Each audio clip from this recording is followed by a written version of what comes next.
बिस्मिल्लाहिर्रहमानिर्रहीम। अस्सलाम वालेकुम। Welcome to blue pan kitchen. आज हम बनाएंगे super tasty bread and milk dessert. ये खाने में बहुत यमी लगता है और मुंह में घुल जाता है। और ख़ास बात ये है कि इसको बनाने में मैक्सिमम 15 मिनट का टाइम लगता है। तो चलिए जल्दी से बनाना स्टार्ट करते हैं। रेसिपी पसंद आए तो लाइक एंड शेयर जरूर कीजिएगा। चैनल पे नए हैं तो चैनल को सब्सक्राइब कर लीजिएगा। तो यहाँ पे पैन को मैंने चूल्हे पर रख दिया है और इसके अंदर डालेंगे दूध। तो यहाँ पे मैंने आधा लीटर दूध लिया है और इसमें से थोड़ा सा दूध हम बचा लेंगे, इसका बाद में इस्तेमाल करेंगे। फ्लेम को यहाँ पे हाई कर देंगे और हाई फ्लेम पे दूध को बॉयल आने देंगे। जब तक दूध में बॉयल आ रहा है हम नेक्स्ट स्टेप देख लेते हैं।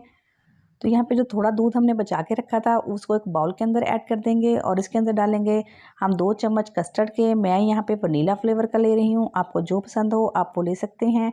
अच्छे से मिक्स कर लेंगे, कस्टर्ड के अंदर कोई गुठली या लम्स नहीं होना चाहिए। तो यहाँ पे दूध में बॉयल आ चुका है, इसको चला लेंगे और साइडों पे जो मलाई लगी हुई है इसको उतार के दूध के अंदर शामिल कर लेंगे और दूध को थोड़ा गाढ़ा होने तक पकाएंगे। फ्लेम को यहाँ पे लो टू मीडियम कर देंगे और दूध को चलाते हुए पकाएंगे ताकि दूध पैंदे में ना लग जाए। दूध को पकते हुए 3 से 4 मिनट हो गए हैं। अब यहाँ पे 2 इलायची को खोलकर दूध के अंदर शामिल कर देंगे और साथ ही 4 टेबलस्पून इसके अंदर चीनी डाल देंगे। चलाते हुए पकाएंगे ताकि चीनी अच्छे से घुल जाए और इलायची का तमाम फ्लेवर दूध के अंदर आ जाए। चीनी अच्छे से मिक्स हो गई है और दूध भी थोड़ा सा गाढ़ा हो गया है। अब जो हमने कस्टर्ड पाउडर घोल के रखा था उसे अच्छे से मिक्स कर लेंगे क्योंकि कस्टर्ड जो है वो पैंते में जाके बैठ जाता है। अब कस्टर्ड के मिक्स को दूध के अंदर ऐड करेंगे, एक हाथ से थोड़ा थोड़ा डालते जाएंगे और दूसरे हाथ से चलाते जाएंगे और अच्छे से मिक्स कर लेंगे। जल्दी जल्दी मिक्स करेंगे ताकि इसके अंदर कोई गुठली या लम्स ना बन जाए। कस्टर्ड को डालने के बाद इसको 2 से 3 मिनट तक पकाएंगे ताकि कस्टर्ड का कच्चापन ख़त्म हो जाए, अच्छे से पक जाए और हमारा कस्टर्ड जो है बहुत स्मूथ सा तैयार हो। कस्टर्ड को ज़्यादा गाढ़ा नहीं करना, बस कोटेड कंसिस्टेंसी होनी चाहिए। तो यहाँ पे कस्टर्ड बिल्कुल तैयार हो चुका है। फ्लेम को हम ऑफ कर देंगे और साइडों पे जो कस्टर्ड लगा हुआ है इसको भी इसके अंदर मिक्स करेंगे और साइड पे रख देंगे। आ जाते हैं नेक्स्ट स्टेप की तरफ। ये सुपर टेस्टी और इंस्टेंट डिज़र्ट बनाने के लिए मैंने यहाँ पे 6 ब्रेड के स्लाइसेस लिए हैं। अब इसके हम किनारे काट लेंगे, ब्रेड के चारों किनारे हम काट लेंगे।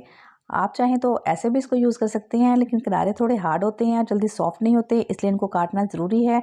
और ये डिज़र्ट बनाने के लिए आपको ब्रेड भी जो लेनी है वो फ्रेश वाली होनी चाहिए।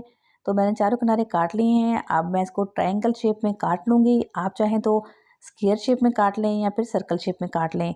सर्कल शेप में काटने से ये होता है कि ब्रेड बहुत ज़्यादा वेस्ट हो जाती है, तो इसलिए मैं ये सिंपल सा ट्रायंगल शेप में ही काटूँगी और ये शेप दिखने में भी थोड़ी अच्छी लगती है। तो ये देखिए मैंने सारे ट्रायंगल्स काट लिए हैं।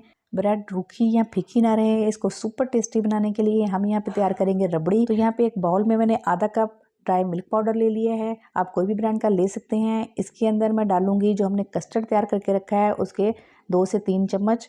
आप कस्टर्ड की जगह यहाँ पे क्रीम या मलाई भी यूज़ कर सकते हैं। मैं ज़रा इंस्टेंट तरीके से बना रही हूँ तो मैंने कस्टर्ड ही डाल दिया है।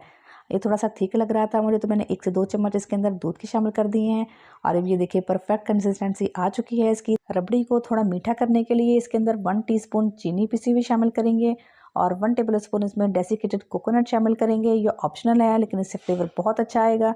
तो ये देखिए जी हमारा रबड़ी जो है वो तैयार हो चुका है। तो अब हम इसे असेंबल कर लेते हैं।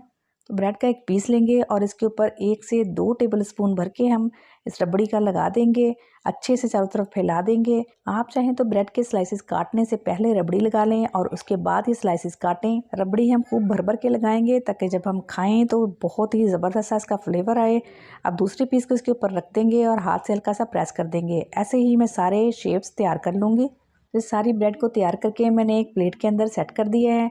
अब इसके ऊपर दूध डालेंगे। तो यहाँ पे मैंने 1 कप दूध लिए है, जिसको स्पून की मदद से हमने ब्रेड के ऊपर डालते जाना है ताकि ब्रेड जो है वो इसको सोक कर ले और बहुत अच्छी सी नरम हो जाए।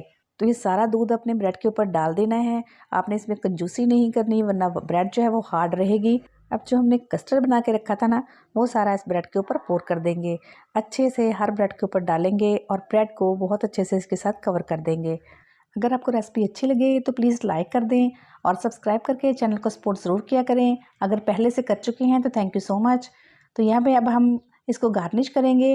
मेरे पास थोड़े कटे हुए पिस्ते और बादाम हैं, इसे हम गार्निश कर लेते हैं। तो अल्हम्दुलिल्लाह हमारी सुपर टेस्टी इंस्टेंट रसमलाई तैयार हो चुकी है। आपके घर मेहमान आए तो आप 15 मिनट में ये बनाकर उनको सर्व कर सकते हैं। तो ये देखिए कितनी सॉफ्ट और ज़बरदस्त बनी है।